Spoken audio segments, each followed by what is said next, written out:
ہم کریں گے ہر مظلوم کی حمایت۔ बिस्मिल्लाहिर्रहमानिर्रहीम। अस्सलाम वालेकुम। मैं हूं हुरैन फातिमा और आप देख रहे हैं हिमायती न्यूज HD चैनल। नजर डालते हैं आज की अहम खबरों जमहूरियत पर। मोहतरमा बेनज़ीर भुट्टो जमहूरियत के लिए अपनी जान की कुर्बानी दी थी। मोहतरमा शहीद बेनज़ीर भुट्टो की सारी जिंदगी मुल्क व कौम की फलाह बहबूद और जमहूरियत कायम रखने के लिए गुजरी है। रहनुमा पीपल्स पार्टी मियां मोहम्मद समीउल्लाह खान, साबिक चेयरमैन इलाहाबाद और जाम तैमूर अब्बास लाड़ ने कायद जमहूरियत मोहतरमा बेनज़ीर भुट्टो शहीद की 17वीं बरसी के मौके पर खिताब करते हुए किया। उन्होंने कहा कि साबिक वज़ीर-ए-आज़म पाकिस्तान मोहतरमा बेनज़ीर भुट्टो शहीद की सारी जिंदगी मुल्क व कौम की फलाह व बहबूद और जमहूरियत की बहाली के लिए गुजरी।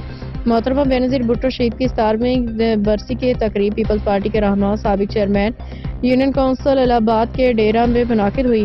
इस मौका पर शुरका में मियां मोहम्मद समीउल्लाह खान, जाम तैमूर अब्बास लाड़, मिर्जा शहबाज बेग, महर इरफान सयाल, मलिक आमिर सोलंकी, शेख मोहम्मद नईम, सैयद अख्तर अली शाह, सैयद अल्ताफ शाह, अहमद खालिक भट्टी, सुहेल अहमद, सैयद अस्कर अली शाह, सैफुर रहमान भट्टी, मोहम्मद अकबर खान बलोच भुट्टो, जाम अली हैदर लाड़, जाम शहरियार लाड़, हमाद असलम, मलिक शान सकलैन रजा और पीपल्स पार्टी के दीगर कारकुनों ने शमा रोशन करके मोहतरमा शहीद को खिराज तहसीन पेश किया। अब तक के लिए इतना ही। मजीद खबरों और अपडेट्स के लिए देखते रहें हिमायती न्यूज HD चैनल।